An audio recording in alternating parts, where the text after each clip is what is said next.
पत्रकार वार्ता में आपका स्वागत है।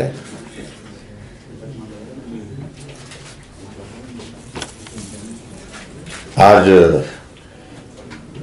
हिंदी पत्रकारिता दिवस भी है। 1826 में आज हिंदी समाचार की एक शुरुआत हुई थी, जो मुझे जानकारी दी गई। और पहला जो समाचार पत्र जो है उदंत मार्तंड, बड़ा कठिन नाम भी है, लेकिन तो इस अवसर पर आप सबको बहुत बहुत बधाई। कि हिमाचल प्रदेश देवभूमि में एक बार फिर से आदरणीय प्रधानमंत्री जी का आगमन कल 31 मई को होने जा रहा है।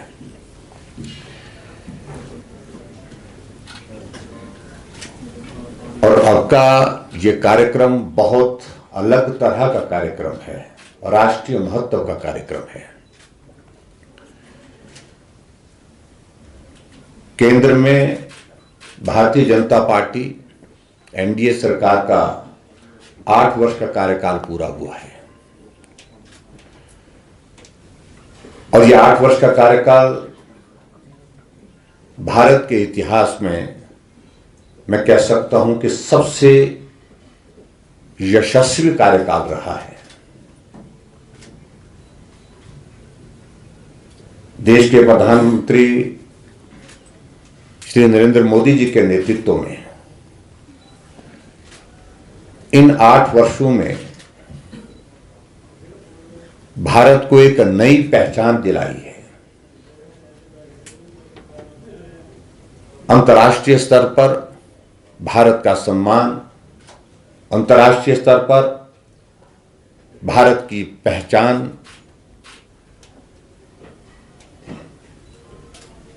और अंतर्राष्ट्रीय स्तर पर आगे बढ़ता हुआ भारत, ये हम सब लोग बहुत सहजता से देख भी रहे हैं और महसूस भी कर रहे हैं। और मैं इस बात को भी कह सकता हूं कि आज तक के जितने भी प्रधानमंत्री रहे, कोविड जैसी महामारी के इस कठिन दौर में अगर किसी के कार्यकाल में सबसे बड़ी चुनौती रही, वो चुनौती इस दौर में रही, लेकिन फिर भी उसके बावजूद सफलतापूर्वक देश आगे बढ़ा है एक मजबूत नेतृत्व के साथ। और हर क्षेत्र में विकास, हर वर्ग को राहत,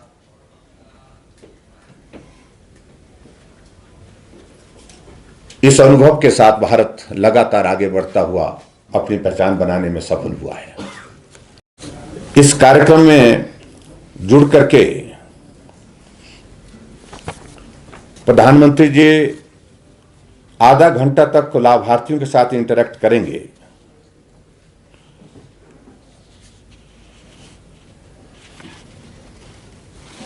वहां मुझे इस बात की भी प्रसन्नता है कि कल प्रधानमंत्री जी 11वीं किस्त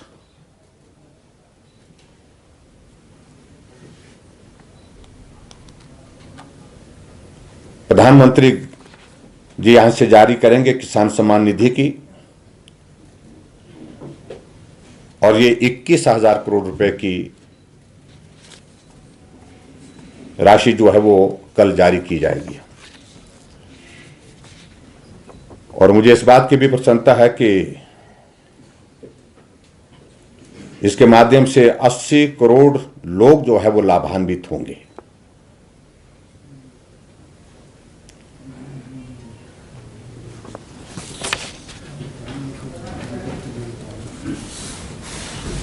इस बात की है कि प्रधानमंत्री जी का हिमाचल आना और हिमाचल आकर के हिमाचल के लोगों को विकास की दृष्टि से डबल इंजन की सरकार जिसका हमेशा सदैव जिक्र होता है, उसके रूप में मदद करना, यह हमारे लिए प्रसन्नता का विषय है।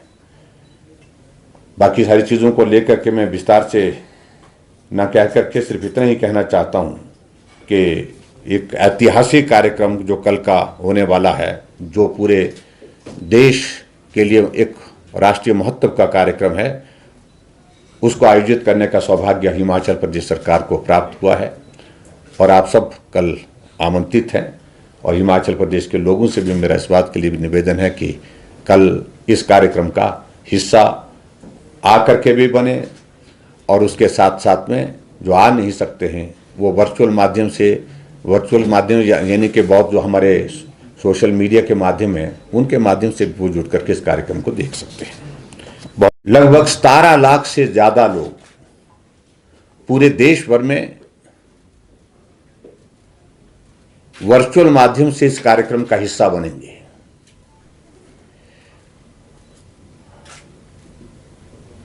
हमको यह सौभाग्य प्राप्त हुआ इस कार्यक्रम का आयोजन करने का और उस दृष्टि से हम इस कार्यक्रम को भव्य कार्यक्रम के रूप में शिमला के रिज के मैदान में आयोजित करने जा रहे हैं। और हिमाचल प्रदेश का हमारा कुल जो लक्ष्य है इस कार्यक्रम को एक भव्य कार्यक्रम के रूप दे करके इसको सफल बनाने के लिए, उसमें 50,000 लोग हिमाचल प्रदेश के इसमें जुड़ने वाले हैं। शिमला के रिज के मैदान के अतिरिक्त 11 जिलों के मुख्यालय में 11 जिलों में भी जिला स्तर पर लाभार्थी वर्चुअल माध्यम से इस कार्यक्रम का हिस्सा बनेंगे। और 11 जिलों में हिमाचल प्रदेश के सभी जो मंत्री हैं वो उपस्थित रहेंगे, पार्टी के हमारे वरिष्ठ नेता भी उपस्थित रहेंगे, विधायक भी उसमें उपस्थित रहेंगे।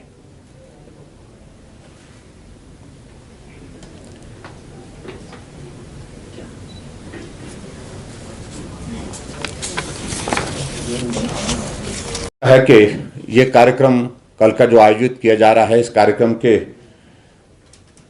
तुरंत कुछ दिनों बाद फिर से प्रधानमंत्री जी का कार्यक्रम भी शिमला होने वाला, जो चीफ सेक्रेटरी की कॉन्फ्रेंस 16 और 17 तारीख को होने वाली है धर्मशाला में। उसमें फिर से प्रधानमंत्री जी हिमाचल प्रदेश में आने वाले हैं। हमारे लिए प्रसन्नता का विषय है कि हिमाचल के साथ प्रधानमंत्री जी का एक बहुत भावनात्मक एक रिश्ता है वर्षों का, और इसलिए सदैव वो जब भी हिमाचल प्रदेश आते हैं इस बात का जिक्र करते हैं कि जब भी मैं हिमाचल आता हूं तो मुझे लगता है कि मैं अपने घर आया हूं। और ये शब्दों तक ही सीमित नहीं है, उनके व्यवहार में भी। और उस दृष्टि से मैं हिमाचल प्रदेश के लिए उनके हर तरह के सहयोग, चाहे हिमाचल के लिए एम्स का देना एक बहुत बड़ी देन है उनकी तरफ से, हिमाचल प्रदेश में अटल टनल रोहतांग का निर्माण पूरा होना और बहुत तेज गति से उसका कार्य पूर्ण होना, ये एक बहुत बड़ा कंट्रीब्यूशन उनका योगदान रहा है। उस दृष्टि से हिमाचल प्रदेश के लिए हमारे टूरिज्म के सेक्टर में विशेष तौर से एडीबी के प्रोजेक्ट को स्वीकृति देना जो रुक गया था एक वक्त कोविड के कारण 2100 करोड़ रुपए का, उसके लिए भी मैं उनका आभार व्यक्त करता हूं। हिमाचल प्रदेश के लिए स्पेशल असिस्टेंस सेंटर की ओर से जो 800 करोड़ रुपए हमको मदद के रूप में मिला, और उसके लिए भी मैं आदरणीय प्रधानमंत्री जी का आभार व्यक्त करता हूं।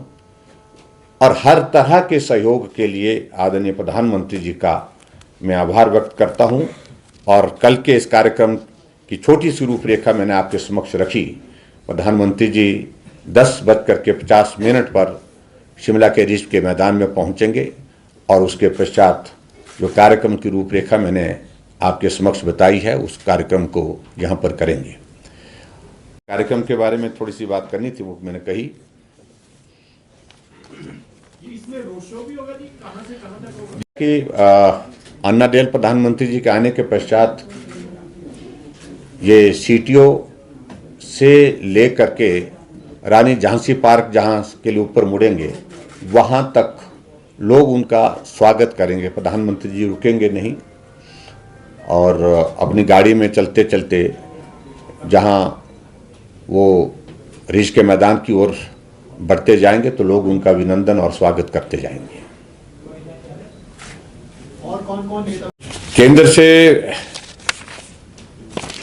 कोई और नेता के आने का कार्यक्रम अभी फिलहाल नहीं है। सिर्फ अनुराग ठाकुर जी वो हिमाचल से ही हैं और हिमाचल के का प्रतिनिधित्व करते हैं बतौर केंद्रीय मंत्री के नाते, वो आएंगे।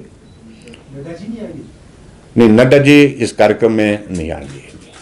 प्रतिभा सिंह को बुलाया है जी आपने, उनको मंच पे सिटिंग प्लान कहाँ रहेगा उनका? मंच पे देखिए, मंच के लिए तो पीएमओ डिसाइड करता है और निमंत्रण देने के लिए हम कल कुछ घरों में जा रहे थे तो उनका घर भी बीच में आ गया, तो वहां पर मिले, गेट के पास मिले, तो हमने कहा कि आप भी कार्यक्रम में आइए। हमने निमंत्रण दिया है, सभी विधायकों को भी दिया है, कांग्रेस के भी दिया है और सांसदों को भी दिया है सर। तो सांसदों में से वो भी एक सांसद के नाते कार्यक्रम का हिस्सा बन सकते हैं। उनका कहना था कि पीएम को प्रोग्राम के लिए इनवाइट करना उनकी गरिमा के अनुरूप नहीं है, ऐसा बात है।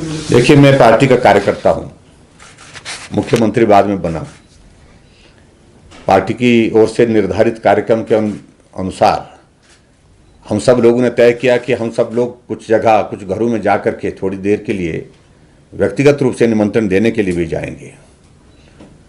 सभी हमारे पार्टी के नेता गए हैं, हमारे प्रभारी जी गए हैं, हमारे सुरेश भारद्वाज जी गए हैं, हमारे पार्टी के अध्यक्ष सुरेश कश्यप जी भी गए।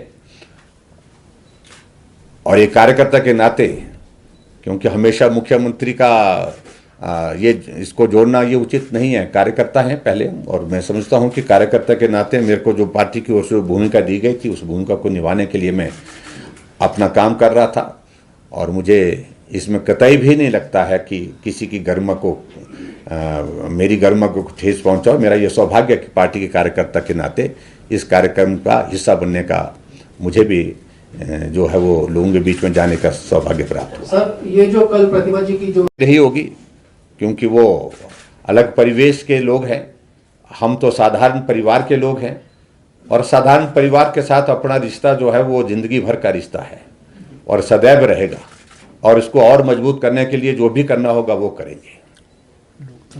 वो ऐसा है कि मैं उस बारे में ज्यादा टिप्पणी करना नहीं चाह रहा हूं। डिग्निटी कहीं भी डाउन नहीं होती है, नीचे नहीं होती है। मैंने कहा कि एक साधारण पार्टी के कार्यकर्ता होने के नाते मैंने एक फर्ज निभाया है जो पार्टी ने तय किया था।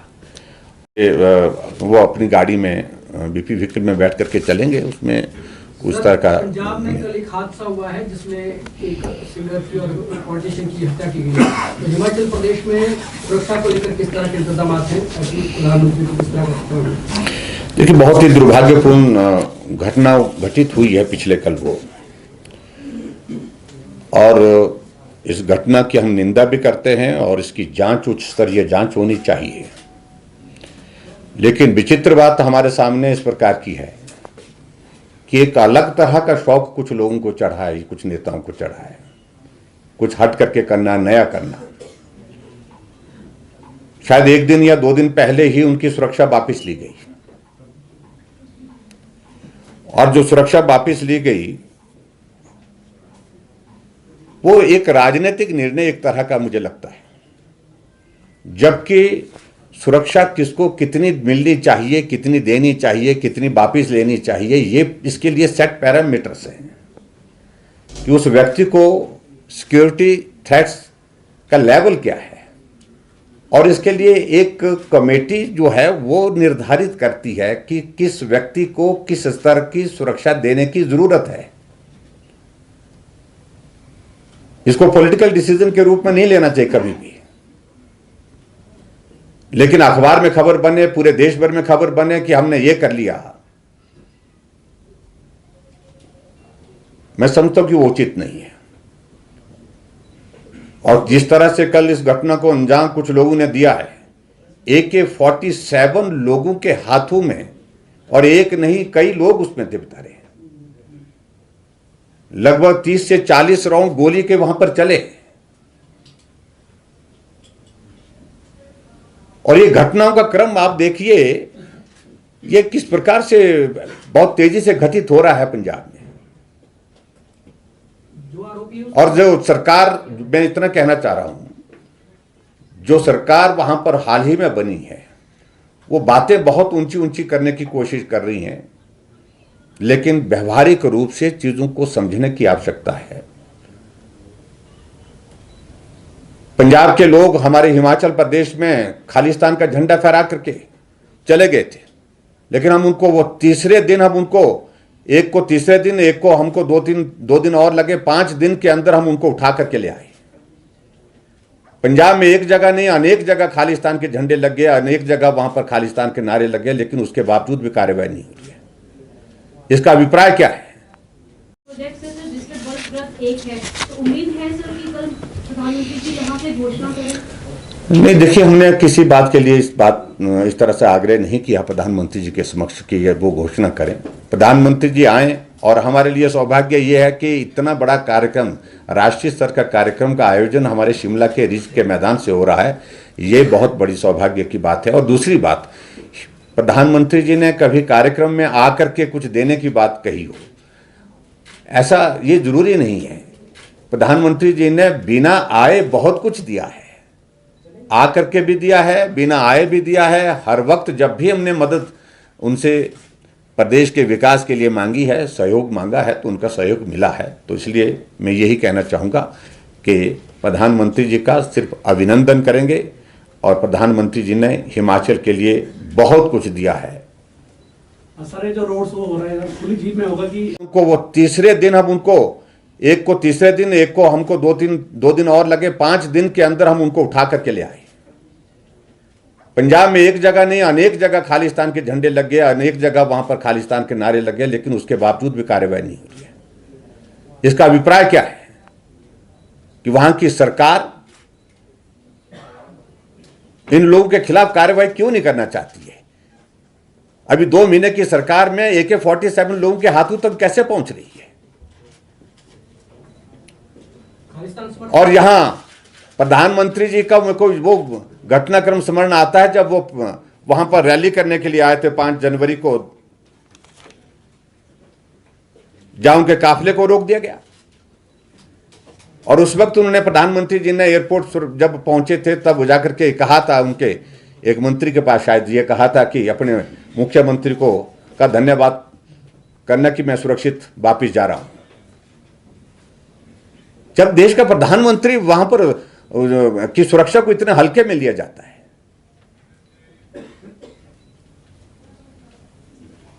दो महीने की सरकार में मंत्रिमंडल में मंत्री को बर्खास्त करना पड़ रहा भ्रष्टाचार केस में।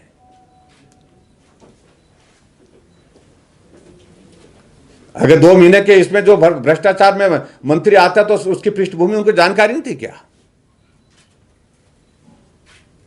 तो ऐसे में जो घटनाक्रम घटित हो रहा है लगातार पिछले कुछ अरसे से, ये नई सरकार जो पंजाब में बनी है, ये देश के हित में नहीं है, पंजाब के हित में तो बिल्कुल ही नहीं है। सर हिमाचल प्रदेश से कितने ऐसे, वो आपको मंच पर ही बताएंगे उस दिन। सीएम साहब आपने बोला कि पंजाब की सरकार जो है वो देश हित में नहीं है, पंजाब हित में नहीं है, क्या आप वहां राष्ट्रपति शासन की? नहीं, देखिए, मैं इस पर अभी टिप्पणी इससे ज्यादा नहीं करना चाहता हूं, लेकिन जितना मैंने कहा इतना पर्याप्त है। सर धर्मशाला दौरा फाइनल हो गया है? हाँ, लगभग फाइनल है। 16-17 की तारीख फाइनल है, और उसमें ये भी संभावना है कि 17 तारीख या 16 तारीख को, 1 तारीख में, इसमें 2 में से हमारे युवा मोर्चा का एक बहुत बड़ा कार्यक्रम को भी प्रधानमंत्री जी संबोधित करेंगे। कितना है? हाँ जी, अभी प्रधानमंत्री जी कई बार आएंगे, तो इसलिए बहुत सारी चीज़ों को लेकर के हम मिलते रहेंगे, लेकिन आज की पत्रकार वार्ता में तो प्रमुख रूप से मुझे यही आप सबको जानकारी देनी थी। बहुत बहुत धन्यवाद। शायद चल रही है बातचीत मेकल में, अभी वो फाइनल होनी है, आज जानकारी मिल जाएगी। शायद 2 लोगों को शॉर्टलिस्ट किया जा रहा है। सर एक सवाल है कि इतना बड़ा कार्यक्रम है तो नड्डा साहब क्यों नहीं आ पा रहे सरकार में? देखिए, एक बात मान करके आपको चलना होगा। प्रधानमंत्री जी के कार्यक्रम और पार्टी के राष्ट्रीय अध्यक्ष जी के कार्यक्रम का स्वरूप केंद्रीय स्तर पर तय होता है। कहाँ इकट्ठा रहना है, कहाँ अलग अलग रहना है, इस सारे विषय पर मुझे लगता है कि जो आप बात खड़ा करने की कोशिश कर रहे हैं, जिसका कोई औचित्य नहीं है। मंडी में प्रधानमंत्री जी को एक बड़ा वो आपको मंच पर ही बताएंगे उस दिन सीएम साहब, आपने बोला कि पंजाब की सरकार जो है वो देश हित पे नहीं है, पंजाब हित पे नहीं है। क्या आप वहाँ राष्ट्रपति शासन की नहीं, देखिए मैं इस पर अभी टिप्पणी इससे ज्यादा नहीं करना चाहता हूं, लेकिन जितना मैंने कहा इतना पर्याप्त है। सर, धर्मशाला दौरा फाइनल हो गया है? हाँ, लगभग फाइनल है। 16-17 की तारीख फाइनल है और उसमें ये भी संभावना है कि 17 तारीख या 16 तारीख को, एक तारीख में, इसमें दो में से हमारे युवा मोर्चा का एक बहुत बड़ा कार्यक्रम को भी प्रधानमंत्री जी संबोधित करेंगे। कितना है? हाँ जी, अभी प्रधानमंत्री जी कई बार आएंगे तो इसलिए बहुत सारी चीज़ों को लेकर के हम मिलते रहेंगे, लेकिन आज की पत्रकार वार्ता में तो प्रमुख रूप से मुझे यही आप सबको जानकारी देनी थी। बहुत बहुत